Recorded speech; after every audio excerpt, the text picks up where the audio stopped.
What's going on, folks? Welcome to tonight. Oh, that good thing loaded up quick. That's a first.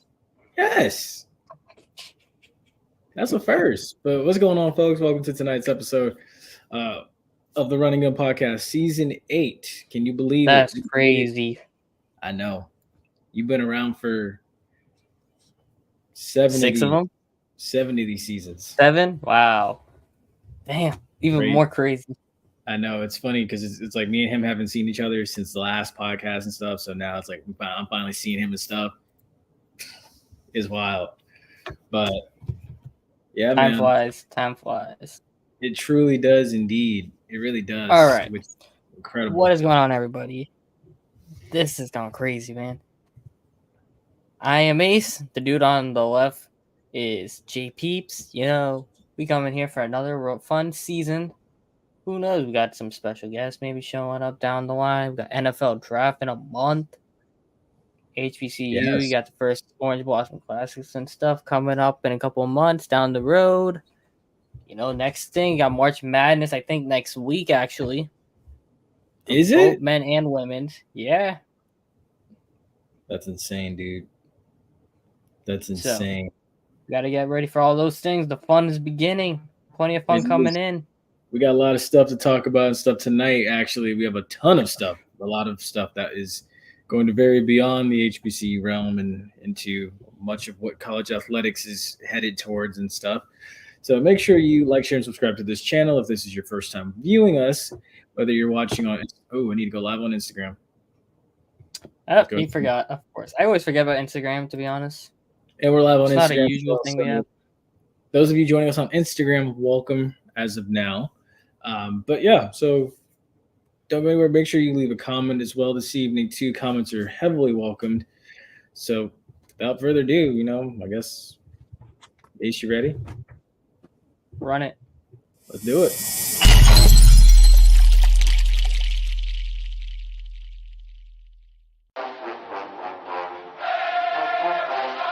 Hey, what's going on, guys? This is JP. This is the Bug. This is JC. This is Flash. This is Jimi Hendrix. And you're listening to You're listening to the Run and Gun Podcast.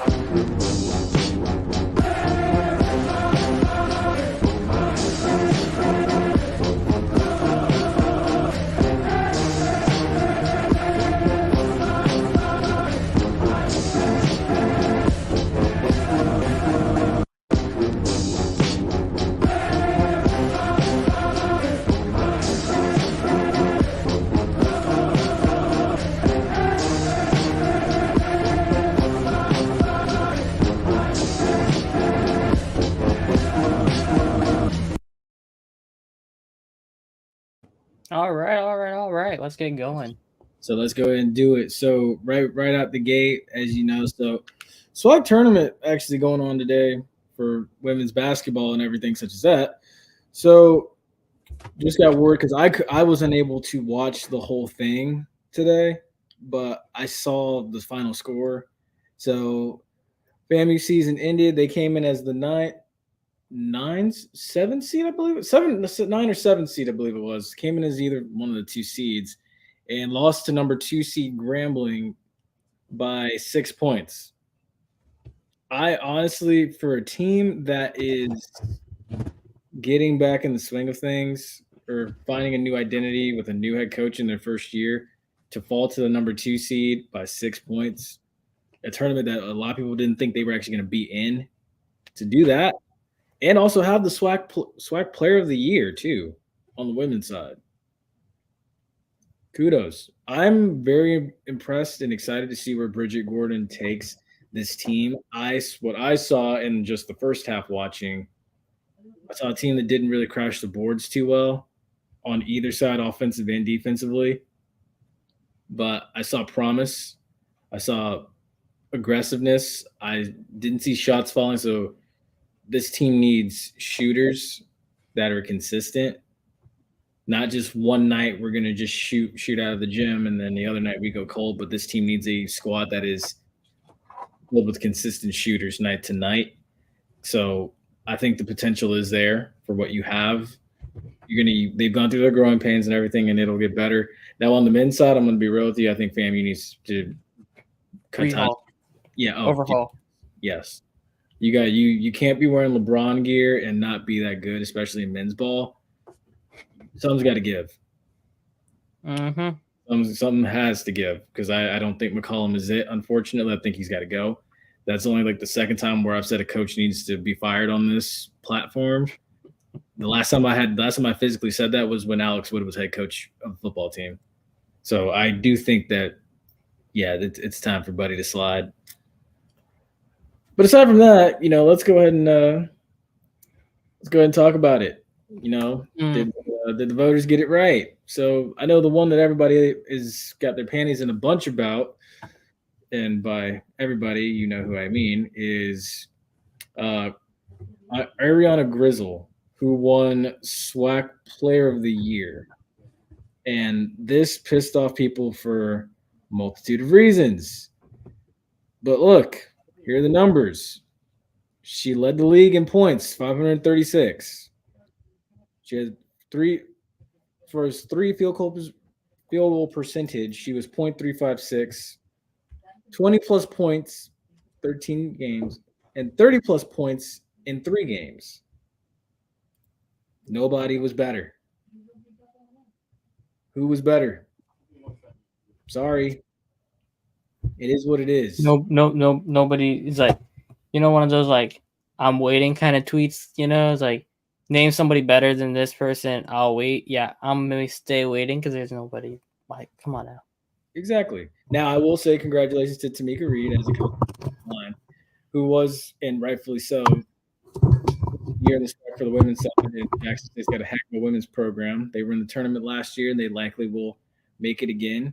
Ken Evans Jr., who won SWAC Player of the Year from JSU on their men's team, and then Dante Jackson from Grambling, who won SWAC Coach of the Year. Very impressive. I like the list. I don't see a problem with it. I mean, it's very diverse. I mean, obviously, and you see Dawn Staley giving Tamika Reed her flowers and stuff. So you do see she's being watched from afar. Now, what needs to happen is when it comes time to extend her, if she hasn't already been extended, I don't know the ins and outs of her contract, so I'll admit I don't know. Jackson State needs to do everything in their power to keep her in Jackson and keep her from getting swayed away to another program. Also, too, I would also say this: the grass isn't always greener, so she most likely needs to stay where she's at. Mm-hmm. Now, with that also being said, too, I guess we can kind of slide on over to what we've missed so far recently. So I guess we'll talk about this first. Look at FAMU during spring ball. So it's been pretty fun to hear what, new head coach James Colsey's had to say. So far, I've counted about 8 quarterbacks on roster. Yes. Off the top of my head, I can Daniel Richardson, Hendon Hooker's little brother, Ian Murtovich, Jimbo Fisher's son. How much older is your mom? Oh my gosh, Kyle Fitzgerald, if I think he's still on roster. I think Ja'Cory Jordan's still there. That's 6 I can think of off the top of my head right then and there. I can't think of the other 2. They might have already come in. But yeah, no, it makes sense that you have that many guys. Full evaluation. Oh, absolutely. And that's what you're going to need. That's exactly what you need. And this is a good opportunity now for your new OC and your new OC to fully evaluate everything he has. So, as you know, we're rooting for Coach Henry. He's a friend of the show, and he's a fan of us, and we are a fan of him. So I will say that I was a huge. Bigger role. He's going to excel in it. Yes. And I will also say, too, I was a huge advocate for the fact that I knew he was going to get promoted as offensive coordinator. And he's the reason why we have a lot of these 4 out of 5 returning starters on the offensive line. Yep. A lot of people don't know. But as follows, too, spring game is set for April 13th in Tallahassee. And Guess he's going to be there. Good for you. I'll be in the middle of ending up classes, so I won't. But Yeah, that's right. Must be Mm-hmm. spring break right now. Yeah, not doing much, but yeah, it's fun. It's not even. I can't even say not even relaxing, but it's all good. Fair. But yeah, for FAMU spring ball, they got a full evaluation coming down. 8 guys. You lost your starting quarterback for the last 2 years, and Musa. He's gone on to greener pastures, furthering on with his life. But now you have your football team side of it. You need to get a new guy to come in. You lost your head coach. You lost your quarterback. Lost a couple key guys on the offensive side. Now you got to come in, new head coach. He's got to find his guy to run with. And I think he will. I think Colsey is going to get it done easy. Dude, and they're going to just run with it. I'll tell you now, I've just throwing something at the wall and hoping it sticks right off the bat. I think when you go to Atlanta to go play Norfolk State week 0, it's going to be Daniel Richardson. I think Hendon Hooker's little brother, Alston Hooker, is the future at the position. But for this season, I'm banking on Daniel Richardson to take that starting spot. Although a lot of hype has come from Junior Murtovich saying that he's grown a lot with these receivers and stuff and having time to work with them and get the timing down of the offense. But again, we'll see. Spring game's not always a good look, but because you're so far into it that like everybody knows what you're going to do next.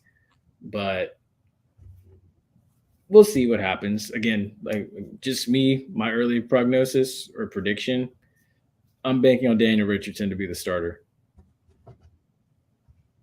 That's just my. I'm not betting against that. Let's just say that. Oh no, he's the odds-on favorite right now, and I think he's going to hit it.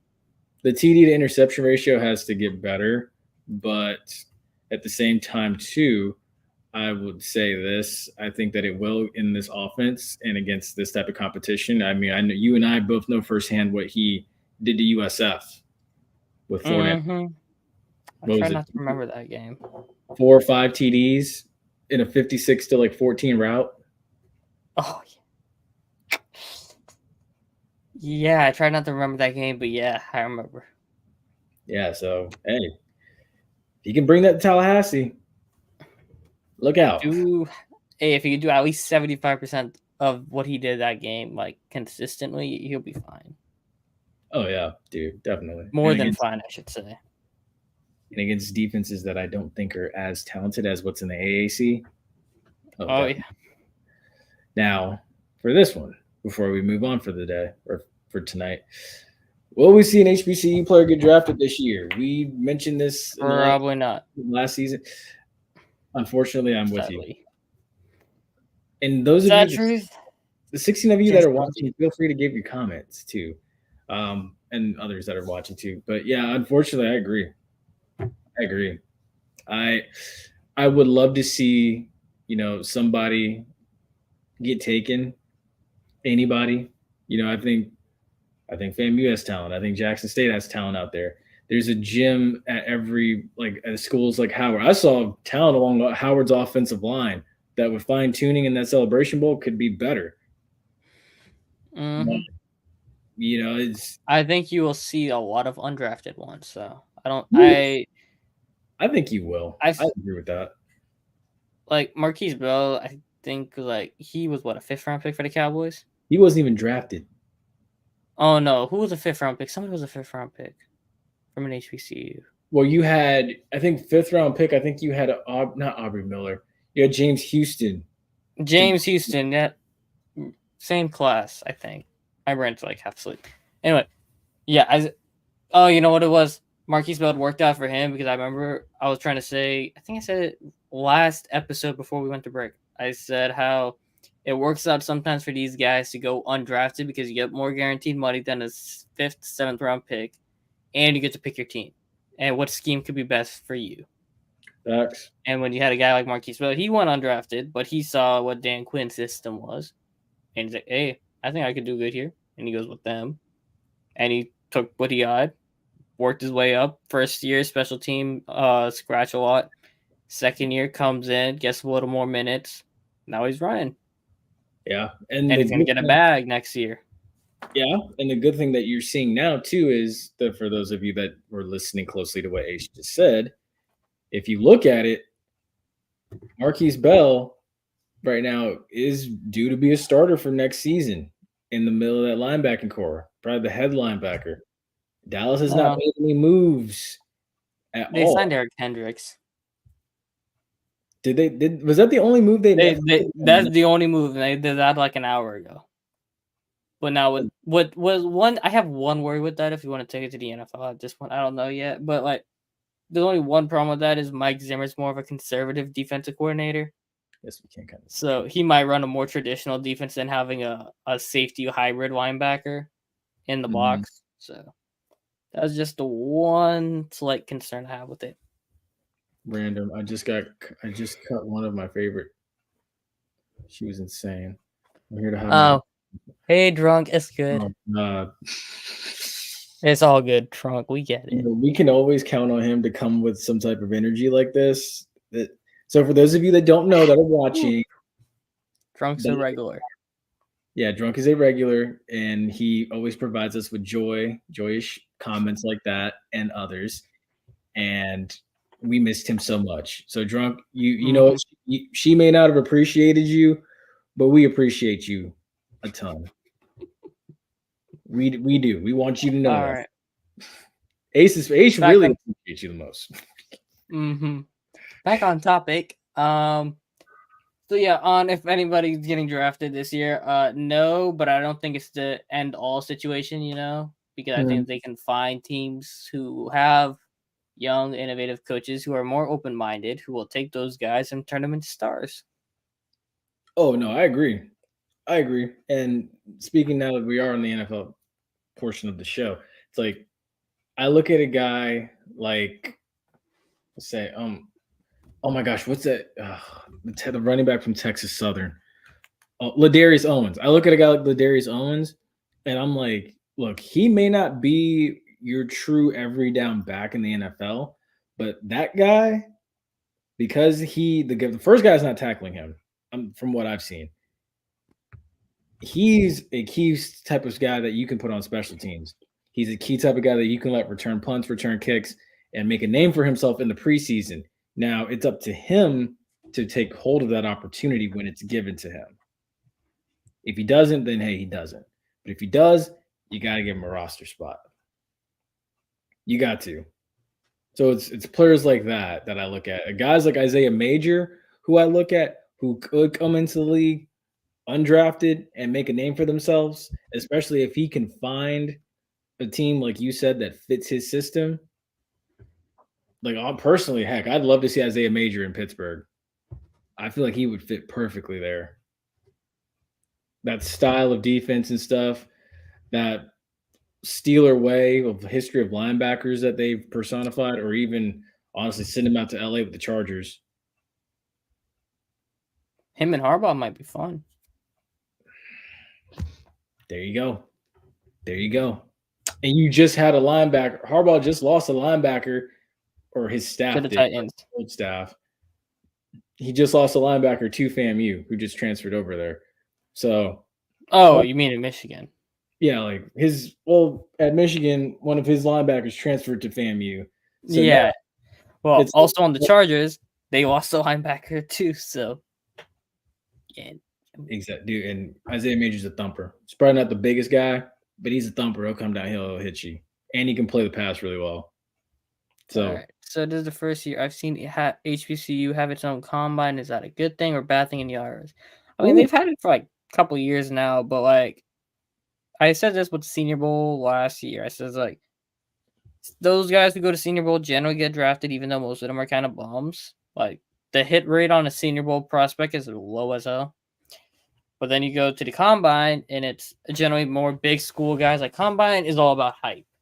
If you have like a flashy number on your 40 time or in the same bench rep or a box, the vert jump, you're gonna get attention. But generally, they don't really pay attention to it, more or less. So when you have guys who go to the HBCU combine, they get their own little hype thing, because the big school guys generally take this because they have the name brand attached to it. They generally get more attention if for the guys who don't have the fancy numbers in the 40 times or whatever. So when you have your HBCU guys, they get all the spotlight to themselves, and scouts get to fully evaluate them and not get distracted by the other guys. Mm-hmm. Now I will Hey, say, dude, wait, bring back drums there. Yeah. So I will say, as far as this goes, I view it as a good thing. You take the good and the bad. The good in this is it provides another opportunity for you to be seen outside of your pro day. Because for the longest time, a lot of these HBCU players that didn't get invited to the combine, all they had was that pro day. And you can't guarantee, as we've seen before in the past, that all 32 teams are going to show up. With this, all 32 teams now can make it a priority to show up because everybody wants to find the next diamond in the rough. Everybody probably wants to find that next Marquise Bell. Oh, who can be that star safety that we can put muscle on and weight on and transition them to linebacker? Or, oh, who's that linebacker that's probably fast enough to transition and play back at safety? He may have been big enough in the HBCU world, but in the NFL, he might not be that big and he may have to play safety. Or, oh, who's that next? Hey, I'm exaggerating when I say this, but who's that next Steve McNair? Which quarterback has that arm? And the bad thing I take away from this too is you don't put these guys up against, say, guys that are at the Senior Bowl. You don't put these guys up against any of these other guys and stuff, which honestly, if you ask me, and based off what I've seen and what I've heard, you got a guy like Eric Smith who, if you ask me, I think probably would have had one of the top speeds or top 40s at the combine, in my honest opinion. And if you look at the Senior Bowl practices, I feel like he could have went toe to toe with any of those guys. And again, but the other thing I also hate too is that like you had a situation where I think coaches didn't know how to properly use and handle Davius Richards' situation because there's no reason why he should have gotten his leg broken in an all-star game like that. So I think instead, because he is a running quarterback, that's his game. But, in a game like that, we already know what you can do with your legs. We want to see you throw the ball. Mm-hmm. And if you're not throwing it, hand it off. So I think that's the bad side of it is you need to have people like, and I don't want to say agents, but you need to have coaches there that understand like, okay, we need to show situations.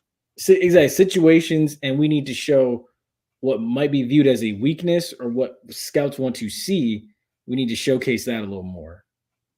Because again, why are you running your star quarterback on the goal line in an all-star game? It doesn't make sense. It just doesn't. And what's up? How are you? When you think keep Steve, going, and go or go to the next one. Okay. When you think Steve McNair, I don't know if it's me or this cup of. Is it dark or is it white? But I had a moment of clarity that it was systematic destruction of all-time greats going to HBCUs. I mean, I view Steve McNair coming out of an HBCU and being a top 5 pick I saw it as a great thing when I look back on it. Honestly, I think nowadays it's more like with the transfer portal, especially being a thing. If you have a really great quarterback in an HBCU team, they're probably jumping up to a Power 5 school eventually before they get drafted. Mm-hmm. So unless you're like a real ball of nowhere, the average fan's probably not going to know that. But I think you'll see a guy like Shadur come in next year, and he's going to be a first-round pick from an HBCU, really. Mm-hmm. But he's going to be on the draft title. It's going to show from Colorado and not from Jackson State. So with that white room that have, I mean, not say what I'm thinking. We'll wait till your 21st birthday just for you to say it. Mm-hmm. We'll wait for that. I'll probably be season 9. But all in all, I mean, I view. Geez, bring it back. Which one? The Steve McNair one? Yeah. Yeah. I mean, I don't see it as systematic destruction. I see. Now, what I do see is I see a system that's been established now where you have these guys that get poached out of these HBCUs for greener pastures to improve the draft stock. Whereas before it was, if you were really like that, they'll find you. Instead, now it's like if you're like that and they find you, they take you away from us. And you've seen it now with the all-star team that Jackson State had. You see it now with, when you do a lot of winning, they come for you, whereas it wasn't always like take that. your head coach. Exactly. And they come take your head coach and they make him a position coach, i.e. Willie Simmons. And they come for your recruiting coordinator, Devin Rispris. And they bring him up to the Power 5 level. So you don't, in simple terms, you don't see before I read this, in simple terms, you don't see the coach that stays for 10 to 30 years, not 10 to 30, 20, 30 years like a Bobby Bowden did, or like a Bear Bryant, or like someone of that nature. You don't see that anymore. Like a Joe Paterno. You don't see that anymore. You don't see players staying at a program anymore, long term anymore. And that's the unfortunate thing about the transfer portal that we have to adapt to. And we'll get more into this as we go along tonight. I only say that because so many Hall of Famers went to HBCUs and it stopped on a dime. Like if we went through history, we probably could pinpoint to see. Honestly, look, a lot of that has to do with the desegregation of the South. When the South gets, if you go back and look at the history books, when the South gets desegregated, and a lot of these white institutions like Alabama, Georgia, when they start allowing black players to come play for them, that's when you see that change stop on a dime. Because you had those star players that were coming in the 70s and part of the early part of the 80s. And then once desegregation happens and stuff, then things change. And that's why that happened. Now, again, if you choose to go to an HBCU, you can still make it. You can still make it, but I mean, it's sad that it did stop on a dime like that because it wasn't always like that. All facts. Yes. Now, let me get off my tirade. So NFL free agency. Yeah, well, your team has been doing stuff. My team hasn't done squat, really. What do you mean? You've re-signed Tyrann Mathieu. Okay. If I say what I would say about that, I would get myself in trouble, so I'm not going to say what I'm thinking about that. But otherwise, for the price that they gave him, like, compared to the other safeties on the market, is like, oh my God, this is a steal. But now, if I look at it as Tyrann Mathieu from the first 13 weeks of the season, probably like first 11 weeks of the season, I'll be like, that's an overpay. Because Tyrann Mathieu, the first 11 weeks or so of the season was not good. He had a lot of, like, plays where he's like showed no effort whatsoever. Now, toward the end of the season, he started playing really good and all that. So hopefully he plays like that for the last 2 years of his career because he's gonna retire in his hometown. So like that's all well and good, but like yeah, I was gonna say Tyrann Mathieu's getting up there in age though too. That's one thing I didn't. Yeah, they're gonna have him, Cam Jordan, Demario Davis all retired Saints, which sucks because their last 2 years are gonna be stuck with Dennis Allen and Derek Carr as their leading people on the franchise. So like I feel like it's good for them, but also not good for them, if you know what I mean. Yeah. So, yeah. Hey, look, especially Cam Jordan. Cam Jordan deserves everything that's coming to him personally because of personal bias. Hey, Cam Jordan deserves friends in the division now, Kirk Cousins, but we'll get into that in a minute. Oh, I still can't believe that. But yeah, no, he deserves everything he has coming to him because he was so loyal. He talked so much trash for so many years, and now things come full circle. Hindsight's 2020. So, but on the other side of the NFC South, and in other parts of the NFC South, things are just peachy. Still. Hey, I'm sure you're very happy Jordan Whitehead's back. Oh, I love. You were mad they let him out, bro. Let him out of the building, bro. Oh my gosh, like he should never have left. That if anything, they should have paid him. They should. If there was anybody that was walking when it was time, like he should have got paid. Sean Murphy Bunting, I was fine with him leaving, but Jordan Whitehead, should have stayed. That honestly, realistically speaking, if Jordan Whitehead had been on the field when Matthew Stafford and Cooper Kupp hooked up for like 30 plus yards in that NFC divisional round game, which was like Brady's last one of Brady before the year before Brady's last year, I personally do think the Bucs would have repeated if Jordan Whitehead had been on the field, because I truly believe that if San Francisco would have had to come cross country, the Bucs would have beat San Francisco the very next week, and the NFC Championship would have been right there in Tampa. That's just my opinion. That's just my biased opinion.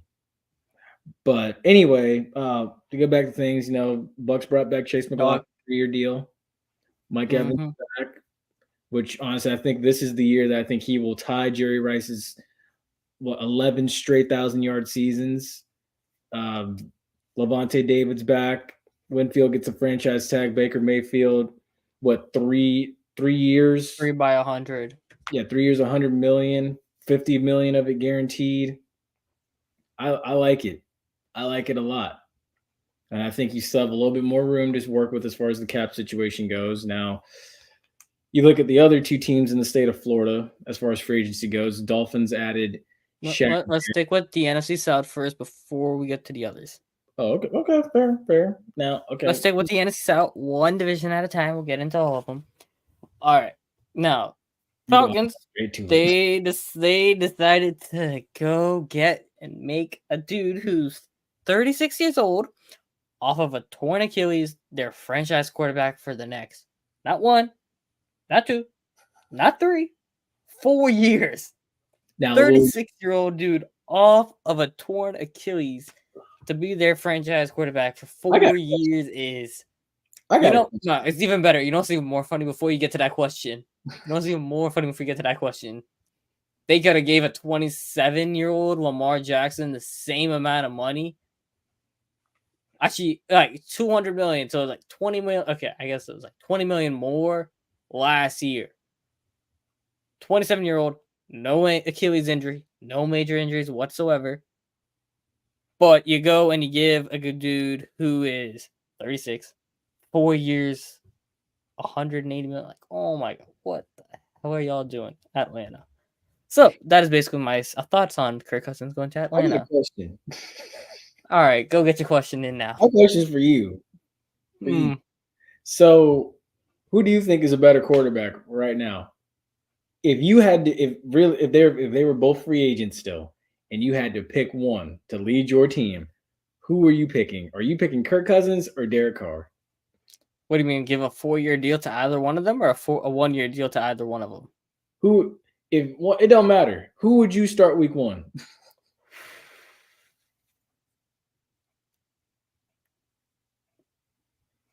Okay, 1-year deal, Kirk Cousins. 4-year deal, Derek Carr. Okay.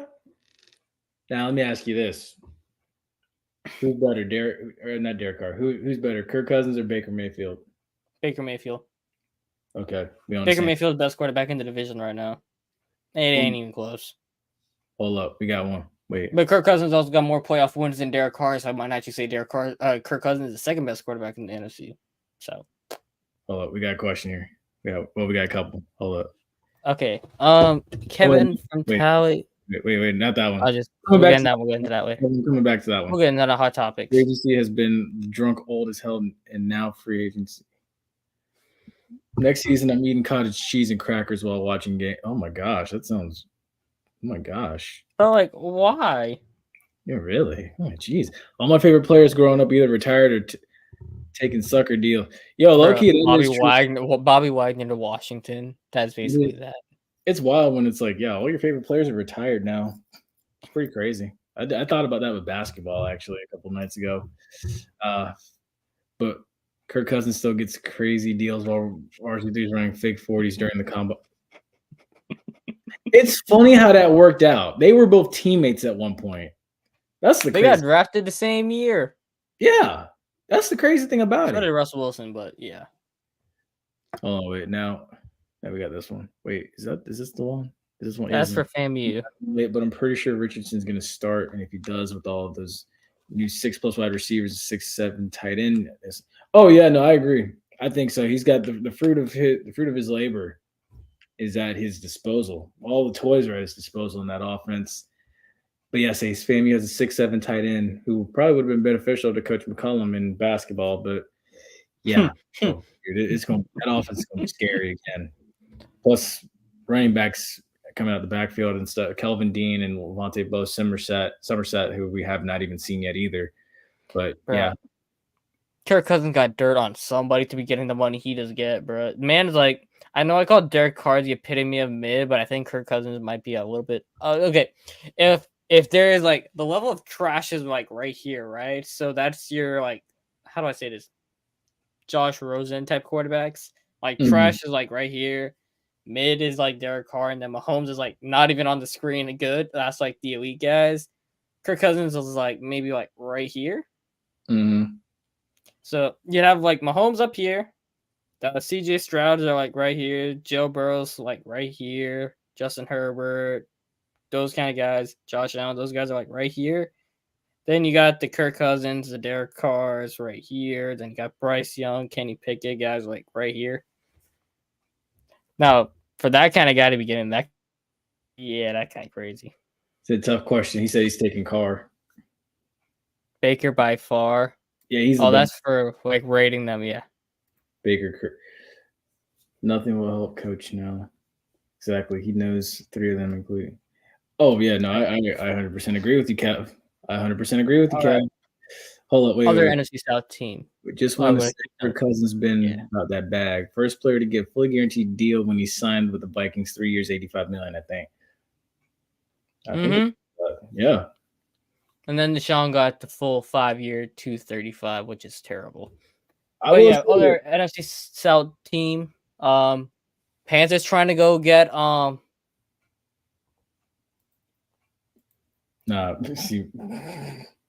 Hey, Kirk Cousins plays good. I should say Kirk Cousins is a top 10 quarterback outside of prime time. That's right. You're right, Trung. It's not close. Now you're making me think about it. Well, that's a healthy Kirk Cousins. Kirk Cousins off of a torn Achilles now is in the same conversation as Derek Carr. Just saying. All right, back to the Panthers. Panthers giving Bryce Young some help. They got Robert Hunt now to help the interior of the offensive line. Traded Dante Jackson out. Brought in Deontay Johnson. They got rid of Brian Burns. Traded a Jackson for a Johnson. Huh? They got rid of Brian Burns too. Yeah, they traded Brian Burns. Now that is hilarious. They got 2 first-round picks from the Rams 2 years ago, and they said, nah. Now they got a second and third from it. So who's laughing now? That's on them. Bunch of idiots. That's funny. So, that's so crazy. hopefully Bryce Young, hopefully he gets better this year. He's got less excuses. Like they tried investing in a team for him. They got him number 1 wide receiver in Deontay Johnson. He can go grab some footballs. I would say ball, but then that'll be taken out of context and just look stupid as hell. So I can see what I was thinking there. Deontay Johnson might catch 100 balls, but then he might drop 50 of them, and like Bryce Young might sail 30 over his head. So there's that. 30 of them. Anything else? Oh my God. So yeah, that basically sums up the NFC South. Saints haven't done nothing besides sign Willie Gay. So yeah, take them out of this. All right, moving on now to the AFC South of it. Actually, just free agency in whole before we get into the AFC South. Have you noticed this might be the first year? What is up with these guys going to division rivals? This is like the most I've seen it ever happen. It's crazy, dude. It's so many moves I can't even like recollect it. Like it's crazy to me. For one, bro was Big Ben's number 1 wide receiver after Antonio Brown left, so I can't say he's not a number 1. Now, is he a wide receiver alpha? Hell no. Is he a wide receiver 1? Yeah. But he is a downgrade from DJ Moore. So there's that. That is true. Now, yeah, the one that I was very surprised by, of course, Shaq Barrett's in Miami, and I was speaking of that division rival thing. Calvin Ridley going to the Titans? Yeah, so you had Patrick Queen go from the Ravens to the Steelers, which is like they hate each other kind of thing. So I don't know what was up with that. You had Jordan Poyer go from the Bills to the Dolphins. They hate each other. The Dolphins also got a couple other guys from the Jets, I believe. But you guys, and now you got Calvin Ridley going from the Jaguars to the Titans. But you got to look at it like this, though. Jordan Poyer didn't get traded. He got released by Buffalo. Yeah, he got cut. Yeah. And then none of these guys are going traded. Aaron Jones going from the Packers, he got released, immediately went to the Vikings. There is a lot of pettiness going around in the league right now. Oh, it's that get back. It's going to be, when you see these divisional games get played, it's going to be some bloodbaths. It's going to be personal for a lot of guys. Mm-hmm. That's going to be the fun thing. Can't wait I think with Patrick Queen, too, it's like, I don't think he was happy they won and got Roquan Smith and paid him a big boatload of cash and didn't pay him. I wouldn't be happy either. But now, with Calvin Ridley, they said it's because the OC now in Tennessee was his position coach in Jacksonville, and they were BFFs or something like that. So that's why he went. But I don't buy that too. I think Jacksonville wasn't giving him the amount of money he wanted, and Tennessee did. In my opinion, he wasn't. He was not worth it anyway. He is a wide receiver 2. He ain't no wide receiver 1. So he'll be good next to DeAndre Hopkins. Yeah. No, I like that. I like that pairing. Jacksonville also did this. Well, Jacksonville and New England. Backup. Oh, because he's not better than Trevor Lawrence. Now, someone told me, someone I go to school with told me this, though. Someone told me, they said if he would have gone to San Francisco, he would be. San Francisco would have won a ring already. Yeah, they said he would have been with Brock Purdy as times 10. Oh, yeah. I believe that 100%. I will say this, so it's hilarious. So Zach Wilson and Justin Fields haven't got traded yet, but 4 out of the 5 of the generational 2021 class, I should put generational in air quotes because that's what they were dubbing it at the time, said they were going to be the best quarterback class. They were going to be better than 2020. 2020's class, by the way, had Joe Burrow, Tua Tagovailoa, Justin Herbert, and you had Jalen Hurts in the second round. All right? Cool. They're all on their same team still, by the way. On the flip side, 2021, Zach Wilson is 100% getting traded or cut. You have Justin Fields 100% getting traded. He's not going to be on the Bears next year. We already know they're taking Caleb Williams at this point. And you got Mac Jones, who's 100% getting traded. Trey Lance has already got traded. Mac Jones already got traded. So now you're with 4 out of the 5 guys already on new teams, going to be on new teams next season. And Trevor Lawrence has not lived up to being the next Andrew Luck. I think Trevor Lawrence honestly I don't know. It's Jacksonville's such a freaking mystery. I forgot one too. That's pettiness. Giants decided to give Daniel Jones $100 and something million last year. They didn't pay Saquon Barkley last year. Where did Saquon Barkley go? He went right next door to the Eagles. Yeah, I saw that. Pettiness, I'm telling you, the NFL got so petty nowadays. It's like hilarious. I'm pretty sure they added Tyrod Taylor. No, that's the Jets. Oh, the Jet. Yeah, okay, so he didn't even have to move out of his house, really. No, Miami gonna pick up every big defensive. Yeah, probably. It won't shock me. Their pass rush is like they just won every defensive end. And they're gonna probably get another one in the draft. Patrick Queen. Oh yeah. Well, okay. Patrick Queen can't. Patrick Queen's all right, I guess. That's why I guess he's mid. There's a cute friend that made the mid for. Okay, so Roquan Smith was the 10 who made the 7 look like a 9. Is that what you're trying to say? Pretty much. Or just the 5 make look like a 7? That's pretty much all right.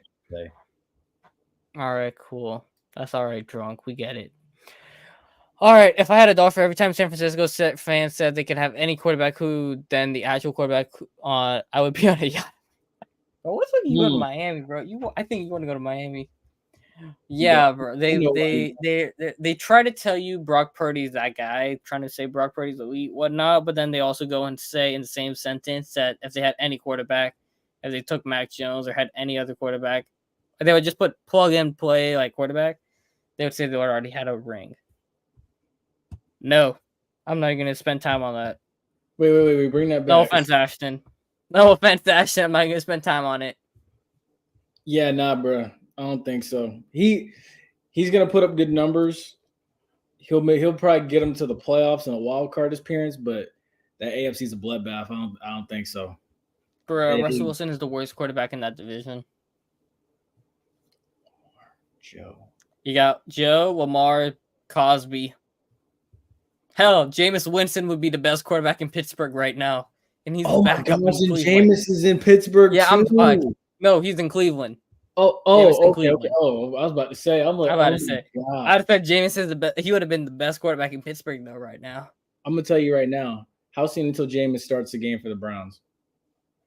3 weeks. Until Deshaun gets hurt. It's funny. I still think about that with CJ Stroud and Deshaun Watson when he looks at him and stuff in the playoff game and he's like, "Oh yeah, he was so mad with him." He's like, he did it to himself. Yeah. Oh he yeah. did it to himself. I'm mad. They have no okay. This I agree with in the sense that they should not have been making win now moves anyway. They're trying to clear out stuff, so it's a good thing they're not thinking. At least Mickey knows they're not a championship contender. He's not deluding himself to that fact. So that's, I guess, baby step positive. But, as a fan, it's kind of boring when the only guys you've signed so far are a fullback and a linebacker. Fullbacks don't even exist no more. He glorified running. Yeah. Or he's like a protector on punt. He's an extra body on punt. And their draft is going to probably be defensive line and offensive line because they definitely need that help. But, none of those are flashy picks or fun picks. So, it's whatever. Did I see something as well, too, where Michael Thomas is about to, not be a Saint anymore? Oh, he already is not a Saint anymore. They released him. So he'll be a Chief or a Raven probably soon. I mean, it makes sense, though. Honestly, it's we haven't seen him in, 2 years? Oh, no, he was beefing the Saints. He was beefing with the Saints on the internet a whole last week and a half. You should have seen it. He was blasting them. It was hilarious. And when Carlton Davis got traded to the Lions, right? Because there were rumors and talks that the Saints were going to trade Marshawn Lattimore too. Mm-hmm. And then you see the return that the Bucs got for Carlton Davis, where it was a third for Carlton Davis and a 6th. You're like, oh yeah, Lattimore definitely can't get traded now. Because they were saying they were going to kick Thomas and Lattimore out so fast because they don't get along with DA. But then it's not. What are you gonna do now? You're stuck with him. You better go say I'm sorry so fast. Hey, I don't even know. Well, you got to think about, depending on the severity, sorry can only do so much. Oh, yeah. So, all right. That's rough. All right. But, yeah, I was surprised the Eagles won and brought back Chauncey Gardner-Johnson, though. I thought that was a waste, especially when Gardner-Johnson was trashing Philly when he was with the Lions, too. I was like, oh, my God, this is hilarious. I was surprised by that as well. I was like, oh, so he coming back? I didn't expect that. I was like, he probably just going to go on to the next one. Or Detroit might bring him back because I realized how close they were. But, hey, we'll see. Now, the other one I was shocked at. Derrick Henry. Oh, I was going to say, Derrick Henry with the Ravens. I think that's what you were going to talk about, too. I mean, Henry getting up there in age, but he's still good and he can still knock people over. The only question is, can he stop Chris Jones in the playoffs? That's my question. No, he can't. You're going to get a wide receiver who can not get a taunting penalty or catch a ball properly or get open consistently. Get a wild quarter. Well, I don't know. I think the Ravens, Lamar wouldn't have played that bad if Zay Flowers didn't have that stupid taunting penalty because Lamar was going to no-huddle that and probably carried into the end zone the next play. I truly believe that. Mm-hmm. And then he wouldn't have had the picks. So, it just feels like you can't exactly put the whole how do I say this? The whole blame, the whole playoff game, the whole loss is on him. I like this though because now it's you got to chase Lamar around for 3 quarters, and then the Ravens get up big. I know. Then you just pound Derrick Henry away and just wear someone out and just ice the game. This is not. I am so glad the Ravens come to Tampa this year. I am so glad because I get to see all 3 of them. Odell's not even on the team, by the way. So put in Zay Flowers there. I didn't even notice Odell in there. Oh well, yeah. Well, still Zay Flowers. I get to see the Ravens 4x1 coupled with Derrick Henry. I like it. That's gonna be a fun. That's gonna be a fun game. But that whole That duo in the backfield is crazy though. Bro, like you, how do you even let that happen? I thought for sure he would have went anywhere but there. Okay, if there's like prop bets on the draft on what teams are going to take a running back, I am going to slam the Bengals on taking a running back in the draft. Oh yeah, There's like no way you traded Joe Mixon to the Texans, which by the way I like, but they're also going to be trading T Higgins, which I guess they're going to have to do, but like unless they're trading T Higgins for Justin Jefferson and like they're trading T Higgins and a couple picks for Justin Jefferson, like they're going to have to take a wide receiver in the top 2 rounds. But if I had to take a prop bet on what team is taking a running back, I 100% am slamming the Bengals on taking a running back because their running room is terrible right now. No way you believe Zach Moss can be a playoff caliber running back. I agree with that. And you're gonna have your pick of the litter. You got guys like Trey Benson. You got, I mean, that's just some Notre Dame guy. So there's a lot of guys out there. But see, the thing is like, you know who. You got me thinking about that when T. Higgins requested that trade. You got me thinking about it. I don't think it's going to happen, but it would be wild if it did. If you get Xavier Worthy in Cincinnati, but the need for running back is there for the Bengals, so I don't think that they go with Xavier Worthy. Now I can see the Chiefs going with Xavier Worthy at 32, and that just wouldn't be fair. What?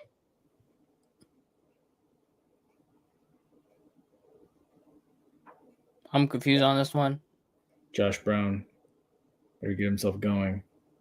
I don't get it. I think he has a typo in there somewhere. But yeah, what was I gonna say now? I'm forgetting. Somebody else. Chargers cleaning house. Sean Payton traded Jerry Jeudy out, which was interesting, sending him to Cleveland. So yeah, I have a friend that's a Broncos fan. He's gonna get traded too, probably.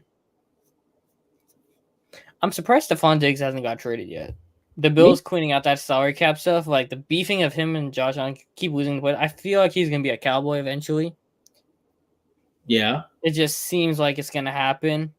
My thing is, and he's Josh Allen. Josh Allen is this era's Phil Rivers. Okay, wait. So bring back his other comment. That's fine. Josh Allen better get himself going because Patrick Mahomes is putting himself even in greater.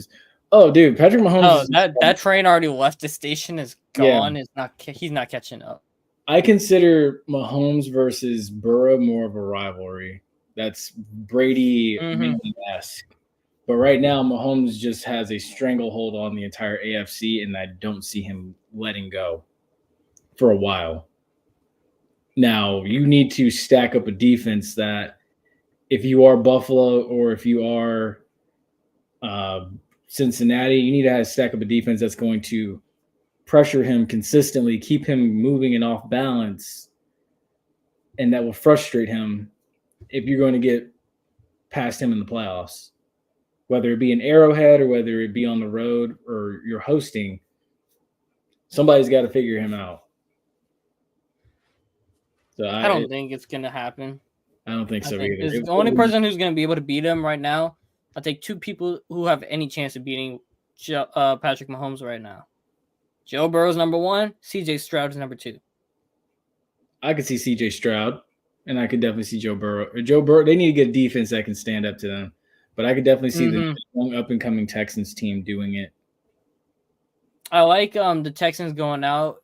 Like, I mean, what's his face now? I'm forgetting. Jeff Okudah, they brought him in now to go opposite Derek Stingley.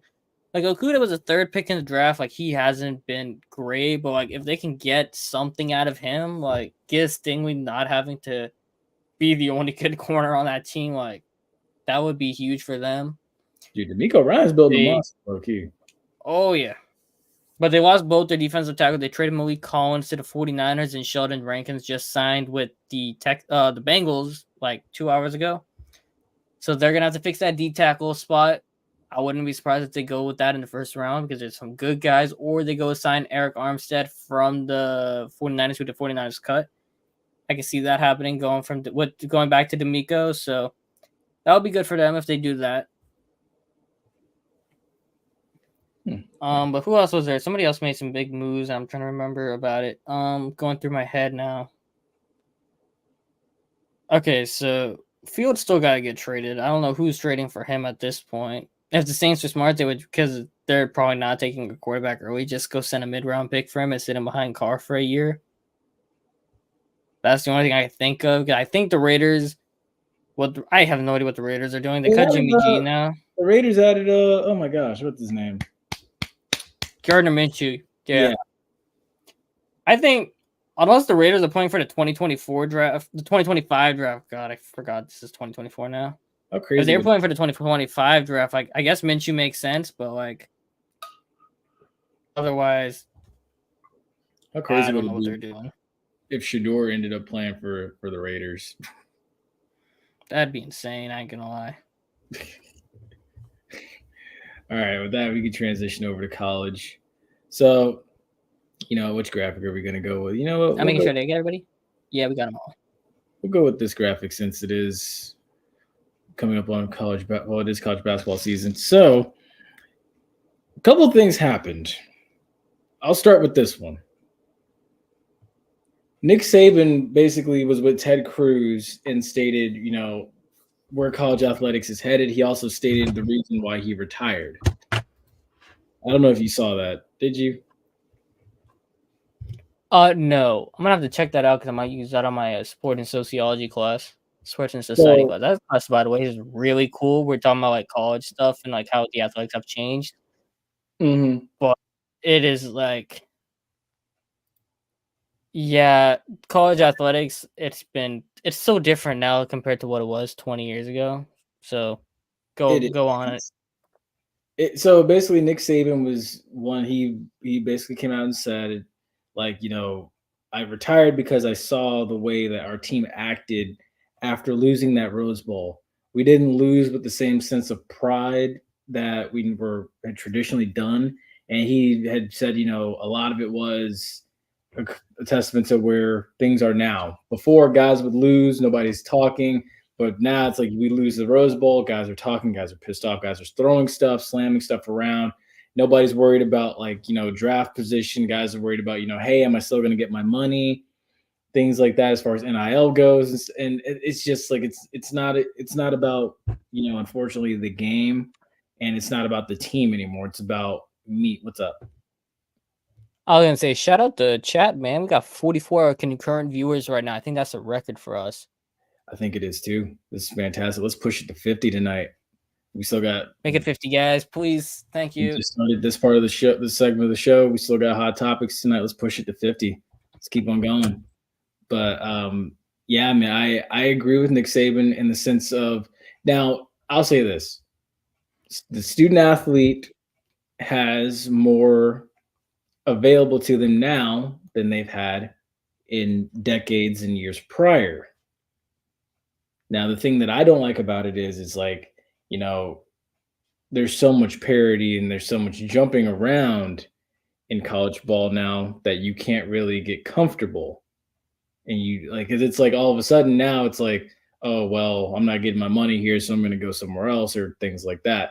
Something that someone actually mentioned to me that was a very good question is like, when guys transfer from these schools and stuff, and if we have any former student athletes that are in this 44 right now watching, please give your opinion, because yours is valued very highly right now. But for the guys that do transfer out and leave, another former athlete asked, what is like, do the credits transfer for classes that you're still on track for graduation? So do your credits allow you to transfer? Sometimes it doesn't. Sometimes they don't.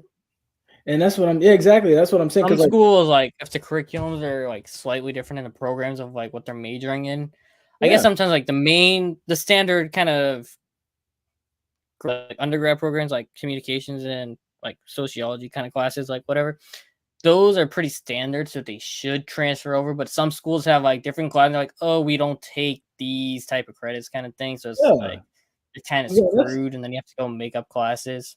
And that's what I'm thinking, because I'm thinking like this. I'm like, okay, so if Ace transferred from USF tomorrow to, say, the University of Florida or the Florida State or FAMU, would his credits follow him? And I think that's what I'm wondering for a lot of these student athletes that hop in the portal. That's my biggest thing that I just don't understand right now. So like, I'm like, if your credits ain't transferring, your progress towards graduation ain't really happening, not as quickly as you would like. So that's one of my questions right now that I have. But I do agree. I was telling, but I will also say to get back on track. I was telling somebody this in a direct message a few weeks ago. I low key kind of miss when college athletics had scandals because it made for better TV, and it was just insane when word got out. Okay, I mean, you're not wrong, but like, it's like Maybe that's just my own sometimes. personal I enjoyment. mean, sometimes like, ooh, Instagram disconnected from the stream. I guess they only go for 1 hour, so you have to restart it. Did it rip? Oh yeah, it Yeah, does. because we've gone over for an hour. So I was gonna say you're not wrong, but I could sometimes do without the incredibly disgusting scandals that sometimes come out of college athletics. Mm-hmm. Oh, I You know which can't. one I'm talking about. I don't want to get into them. That's not what I'm really talking about right now. But I you know what I can't. mean, where there's scandals that are from disgustingly criminal human beings that we should never speak of. That's true too. Now, see, because you have a situation like an Art Briles thing. Okay, we don't need that to come back. We don't need that back. But like a situation like the University of Miami's type stuff, that shit was fun. That shit was fun. Like, and again, I don't like University of Miami situations. That was good. That made for good TV and enjoyable TV, and it made you kind of like want to see what was going to happen next. But again, things like Art Briles or the SMU death penalty thing, you don't want to see stuff like that. But I don't know. Again, maybe it's just like me being attracted to all that and like liking that type of stuff and just seeing how like my God, how insane that ish was. But who knows? But if you are watching, the 43 that are watching right now, unfortunately, Instagram only goes for 1 hour, so it's disconnected right now. So if you were watching on Instagram, or if you knew people that were watching on Instagram, tell them to head to Twitter, YouTube, or Facebook and still keep on watching, and we can keep this thing rolling for them. So, yes. But also to keep this thing going, there was a very interesting article that came out from the NAACP based on what is going on here in the state of Florida. So the NAACP recently has asked Black student athletes to reconsider Florida colleges because of what Ron DeSantis did last year, where he signed a bill that prohibited the use of state funds for any DEI programs. As a result, the University of Florida announced on March 1st it had closed the office of the Chief Diversity Officer, which eliminated 13 full-time DEI positions and 15 administrative appointments, and halted DEI focused contracts with outside vendors. Other in-state schools such as North Florida and Florida International have recently shuttered their DEI programs. NFL Hall of Famer and Florida great Emmett Smith has spoken, voicing his disgust at UF's decision and asking minority athletes at UF be aware and vocal about the decision. This is crazy. That is So crazy. I'm gonna say What do you think about it this. though? Those are schools that have subject to government funding and stuff. They have to they're heavily reliant on government funding, like for this Mhm. athletic programs and whatnot. They're gonna have to. I hate to say it, but they kind of have to listen to him. They don't get much of a choice because if they lose that funding, that's like a big chunk of what they're like. The funding is for the infrastructure and the athletic programs and whatnot. So when you go with it, like if they don't do it, they're kind of getting screwed. So it's like they're screwed no matter what. But like if you're a private school, suffer that kind of impact for me because you're independent from the state. But yeah, Look, I'll I say this. would. I Yeah, believe Ron DeSantis is the douche. We won't. We're not getting into politics right now. I'll say this. Go where you're cared for. Literally, Florida has 2 Division I HBCUs. If FAMU is literally what 2.5 miles right up 75 and down I-10. You got one option right there. You got, I think, an hour from here or an hour from Gainesville, which is right here. You can go to Bethune. You have 2 Division I HBCUs right here in Florida that will still value your education and that will take care of you and have a great student athlete experience. And if you don't want to go there, you know, the Southeast has multiple SWAC schools and MEAC schools and all along the Eastern Seaboard that will celebrate you and will go where they will celebrate you and take care of you and cater to you. And if you really want to leave Florida and still be in the SEC or be D1A, the ACC and the SEC is right here. Because honestly, as far as seeing that from the University of Florida, it speaks volumes and shows me why a guy like Derrick Henry didn't want to go there in the first place. The behind the scenes reason, not just the fact that, he was supposed to be a defensive end, or they wanted to make him into a defensive end and he wanted to play running back. Hey, actually, when you think about it, that's kind of wild because defensive ends have much longer career trajectories compared to running backs, but like him choosing to play running back is actually insane and worked out for him pretty well. Exactly. Florida didn't want him as that. So he did what was best for him and went to Alabama. And it worked out. Now, all right, hold on one sec. Let me try to get this back. Try to get it back. Oh, the other thing too. I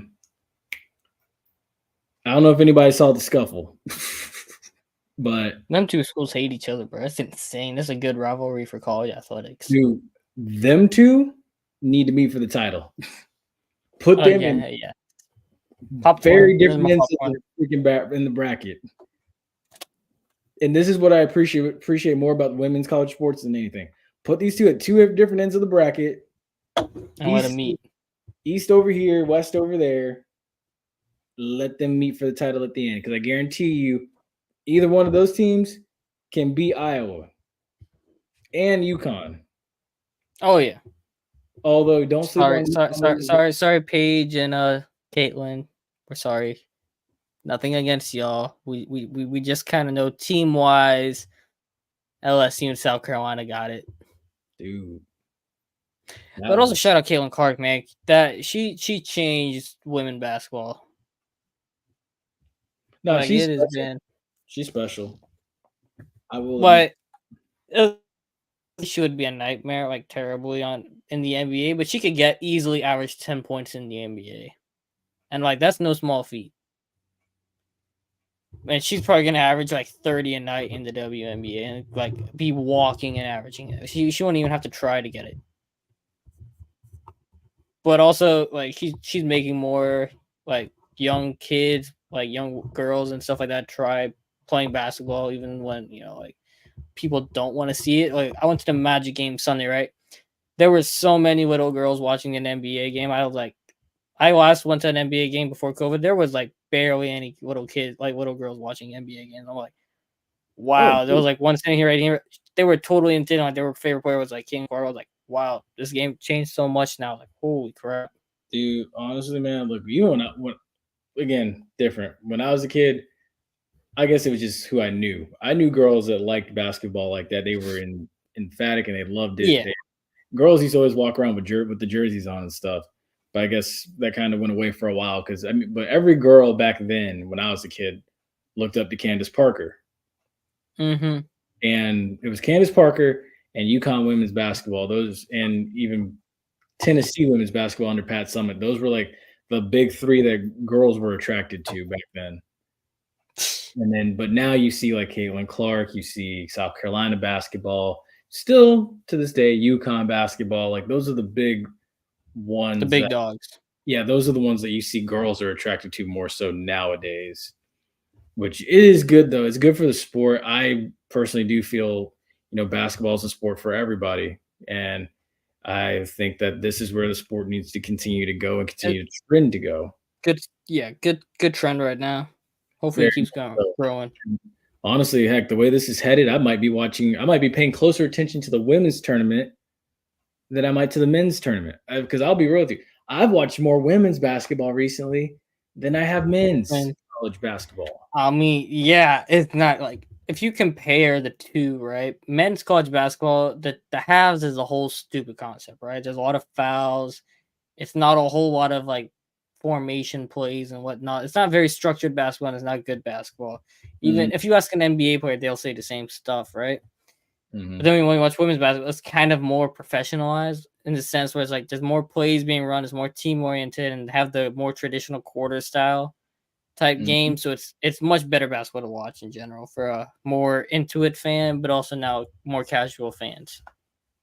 And it's like I see just a random game watching throughout the SEC tournament, and even today watching FAMU and Grambling, I see the want and the drive out of these young women to just want to play for the next round. Like FAMU, dude, hell, FAMU was a 9 or 7 or 9 seed going against a 2 seed. They weren't supposed to lose by 6 points today. Auburn, when I watched Auburn play Arkansas, I believe it was, that was a knockdown drag out fight of a game. Now Auburn paid for it the next round when they played South Carolina, or no, when they played LSU, but I saw like fight and won. I don't know. It's just the mentalities are so different in my opinion. So but also too is like I think this year we're talking more about women's also because like the men's basketball has no good players in it now with like the growth of like the G League Ignite and the OTE and stuff like that. More of the top prospects are going into those type of leagues compared to the college ranks. So now the men don't have like star power and then also the one and done rule. They don't have that. Women, they're there 4 years. They have the rivalries. They grow. They have storylines built. And they have drama.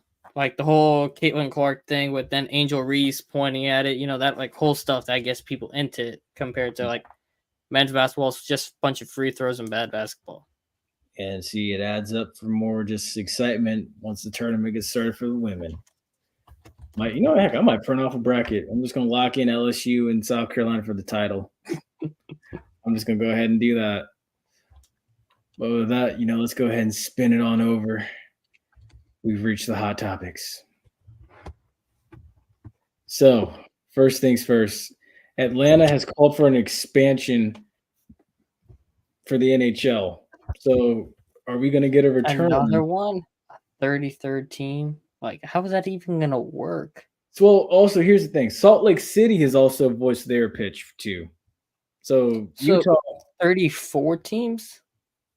At that point, you might as well go to 36 because then it'll be like even team, like even conference or whatnot. Like all the divisions have the same amount. But I mean, unless what they do is they go to 34 teams and then, no, that doesn't even work. Bro, how are they going to do that? Because the divisions are going to be all wonky. Because 4 doesn't go into 34. So, like, you're going to have an odd number of teams and, like, it'll be, like, even teams, but not going to be, like, balanced out kind of stuff. So. You have what is like it's the Metropolitan and the West, right? No, Metro, Atlantic, Central, and Pacific. 4 divisions, 2 conference.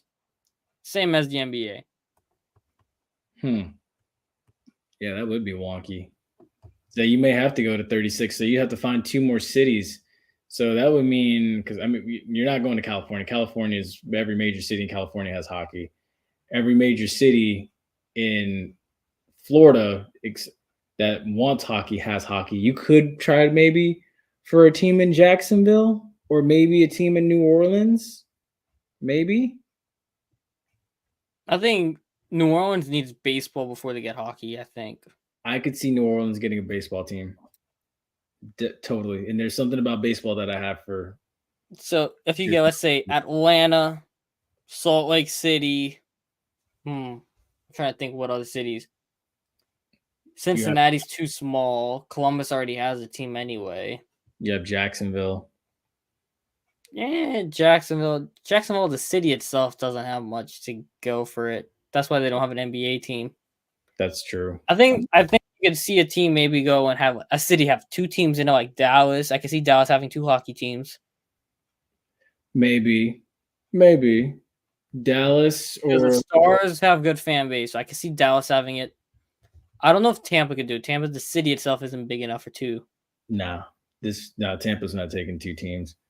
That you have plus that hockey's so popular with the Lightning that I don't think anybody else would go for a new team unless it was unless it was like a. I mean, unless the New Yorkers need a team to root for. But then again, the New Yorkers who moved down just root for the Rangers anyway. That's why I don't want to go to the game tomorrow.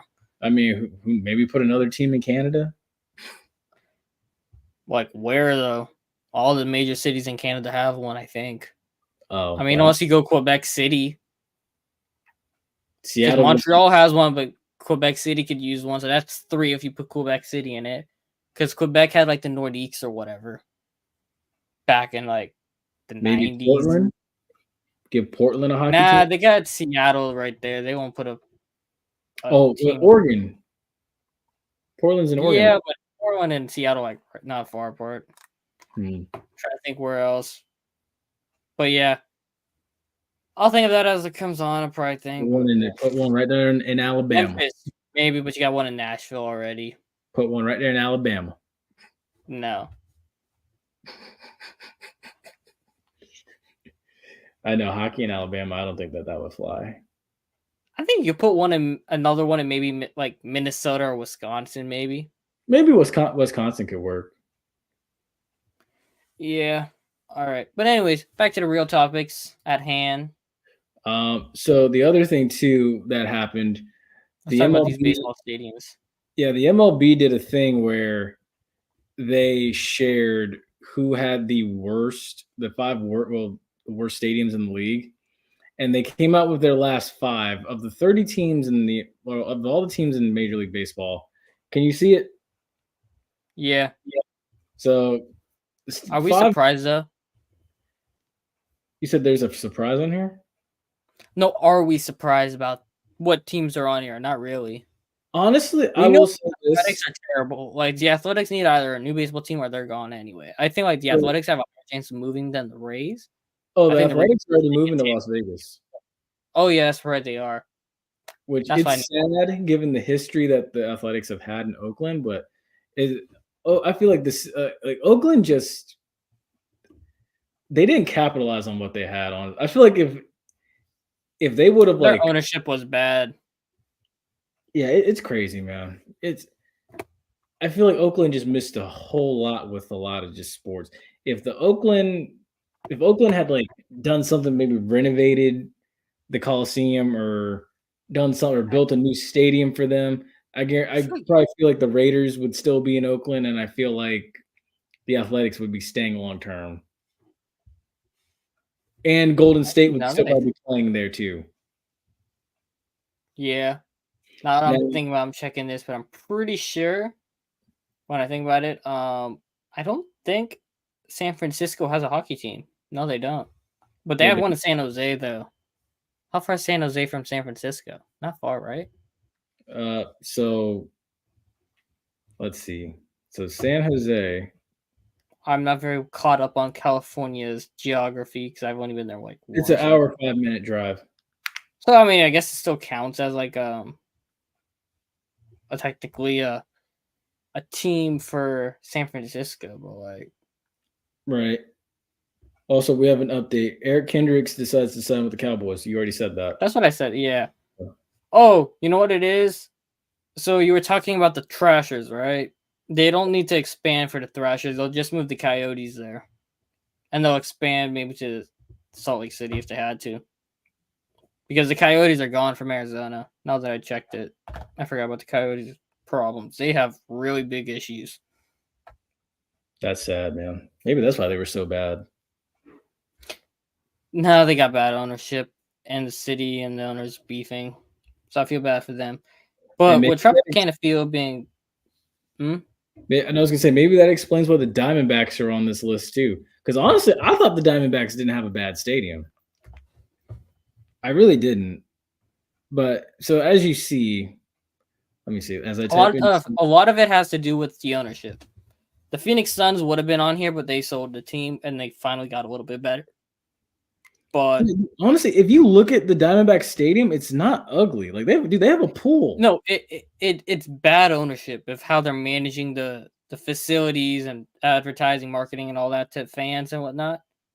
Oh, That's the problems with it. okay. See that makes sense because I'm shocked to see the Nationals park on here for the Nationals. And then as you see, 26 is the Great American Ballpark, the Cincinnati Reds, which that makes sense. Chase Field for the Diamondbacks. Looking at it on Google, it doesn't look horrible. It looks pretty cool. But again, if ownership isn't doing what they're supposed to do, that's not a surprise. Guaranteed rate field. Honestly, the White Sox Stadium isn't Wrigley Field. Wrigley Field is historically nice, and they're going to keep it up. But the White Sox, when was the last time you really actually wanted to watch a White Sox game or go to a White Sox game? You don't hear that. You always hear, oh, well, I can't wait I want to go to a Cubs game if I go to Chicago. You never hear, oh, I want to go to a White Sox game. You never do. I mean, the White Sox were good last year. That was the crazy part about it. Like, they're better than the Cubs, but nobody still cares about the White Sox. But see, the Cubs have a good fan experience. Even if the Cubs are bad, you will go sit in that stadium. But and then the Rays, I'm gonna be honest with you. I think the Rays have the best concessions in the entire league. I have pictures to prove that the Rays have some of the best concessions. Now, as far as like the game day experience and stuff, I love what they do at Suncoast Credit Union, the whole $5 or discount Friday nights. I love that and stuff. But the stadium itself could be better. And I think that the Rays attendance night to night would be so much better if they were in Tampa. But, they're getting a new stadium in St. Pete, which is unfortunate, but hopefully that. I don't think that's actually been confirmed all the way, and you know what? I agree with that because I've been hearing that's not like Stu was beefing with that. I don't think he wants to pay for it. Yeah, because I remember Major League Baseball needs to sell that team so bad. I remember Major League Baseball standing up to him and getting on him about moving the team and doing that like half a season in Montreal thing too. So it might not be, but it's wild. I just want to see the Rays come across to this side. It would make things a lot easier. My mind has already developed what I think their new stadium should look like if it is in Tampa. But it's one thing that is helpful with it that I will say for those that have ever been to a Rays game is because of Major League Baseball's new pitching rule, where it's like you have a set amount of time to pitch. It makes games go by faster, so you're not getting, as opposed to a family driving from St. Pete and back home after the game, you're not getting home at 12 o'clock at night. You're home by on a Friday night, you're home by 10 or 11, 10:30 or 11 after the game's over. Mm-hmm. So now if I had to say where the Rays should put it, they should probably put it if they don't want to put it in Tampa itself, just stick it in Riverview. Yes. It's right there. You don't have to deal with the bridge traffic. You got 75 in Selman right there to get people in and out from downtown.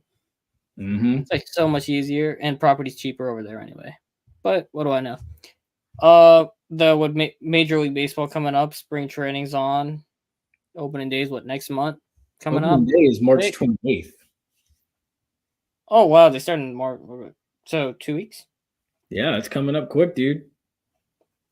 15 days. Which is nice. You'll have something to watch on a random night when there's nothing else. Basketball got me till May. The Magic will be in the playoffs. I have something to watch till May. So I'll be good. Facts.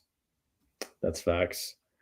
But yeah, so other than NBA talk, we got the NBA rolling on. Another guy is getting hurt. Man, these players getting hurt like crazy nowadays. It's insane.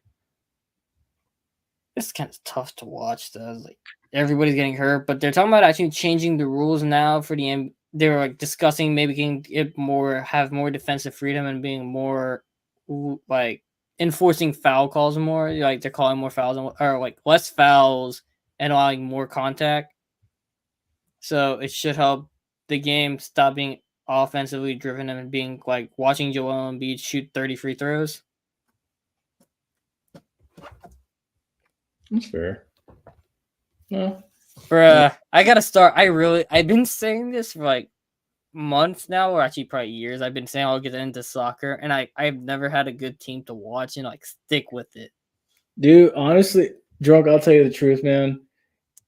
We have been trying to work on a hockey podcast for the longest time. I cannot get somebody to do it.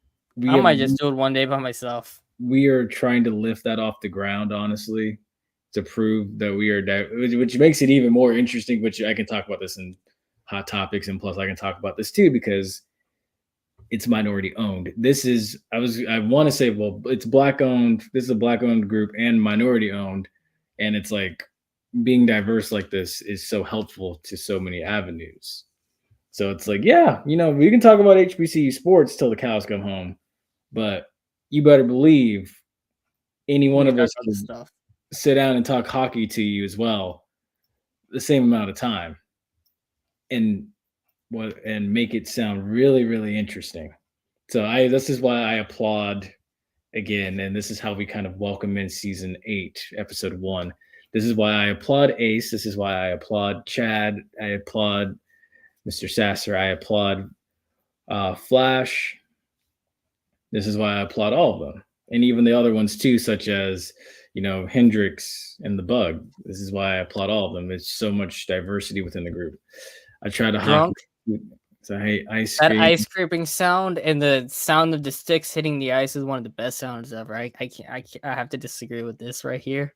I honestly, Like that ice scraping sound is like it's like so nice to hear. facts. You Drunk, have you ever gone to an ice hockey game in person? I haven't. Like that shishing sound is like so nice to hear, man. That's my next goal. My next goal is to get to that sound of the wood hitting sticks, man. That is it's so cool to hear, man. Honestly, and to be real with you, like I didn't get into hockey until 25th, till my senior year of high school. Same. And when I was in the hockey game like before that, but I only got really into it because of the Lightning in that 2015 run.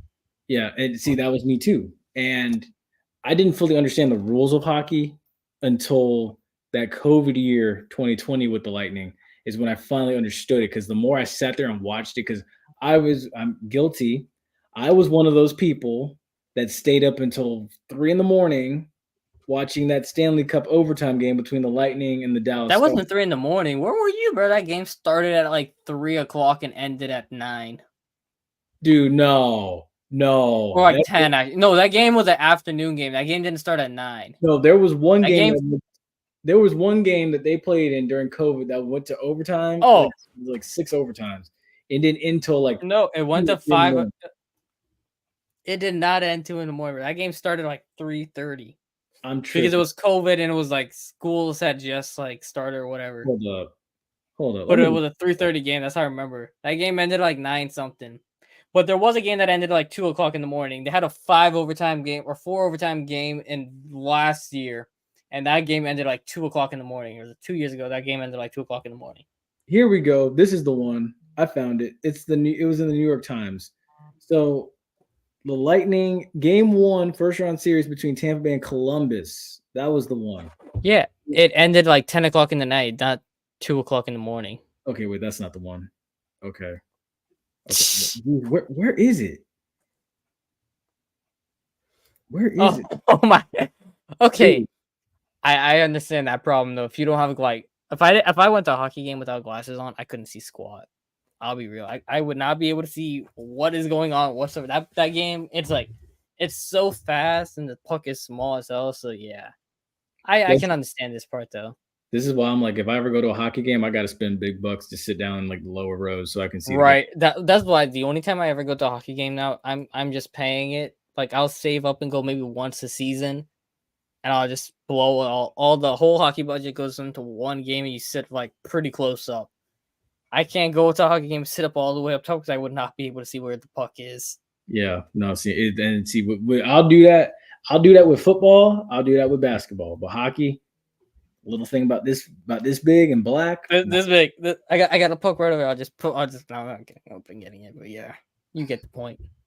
I fully That's understand, big. man. And you see that little thing going 80, 90 miles an hour on ice? Yeah.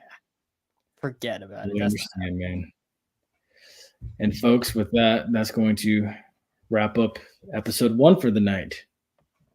I hope you've enjoyed this episode as much as we've enjoyed you guys watching. We are thankful for all 50 plus of you joining us this evening. Shout out to the comment section, dude. Shout out to all 53 of you joining. Now make sure. Now all I'm trying 50. to call them all out. Kept from Tally. Yeah. Now all 53 of you, I want you to go to YouTube. I want you to hit that subscribe button and click the bell. So that way you can get updates for every time we go live. Also, if you are on Twitter and you're watching, make sure you go to Twitter and you follow this page. And those of you that are watching on Facebook, make sure you do everything that I just said. And also make sure you like and share this Facebook page. Because next week we're going to do this all again. We're going to talk about it all over again with more free agency stuff, more HBCU stuff. We're going to talk about, who's likely in the NCAA tournament. March Madness next week. I got Texas A&M winning everything. Book it. No, Texas A&M. Women. No. You mean for the men or the women? I assume he means the men because there's no way Texas A&M women is winning. I don't even think they're in it. Yeah, I don't think they're in it. Honestly, I am not very well versed in men's college hoops. I am in women's college hoops this year, not much in men's, I'll be honest. Hey, USF won the AAC. I was into that though. And funny story about that. I'm actually in the group project for that sport and sociology class. I'm in the group. It has one of the USF men basketball players in it. I thought that was cool as hell. Did you get free tickets? No. This to a college game, like I could go if I wanted to, but most of the time I'm busy, so I don't go. That is true. That's fair. But yes, folks, that's going to do it for us tonight. Thank you so much for joining us. We will see you next week, same time, same place. Whoa, whoops. Wait, they're not in it? Wow. I don't know, bro. I don't know what Texas A&M does. I don't really pay attention to Texas A&M. I'm gonna be honest with you, dude. The last thing for Texas A&M I've watched was the Johnny Manziel interview with Shannon Sharp. But folks, that's gonna do it for us. Y'all have a safe night. Stay safe. Stay blessed. We will see you next Tuesday.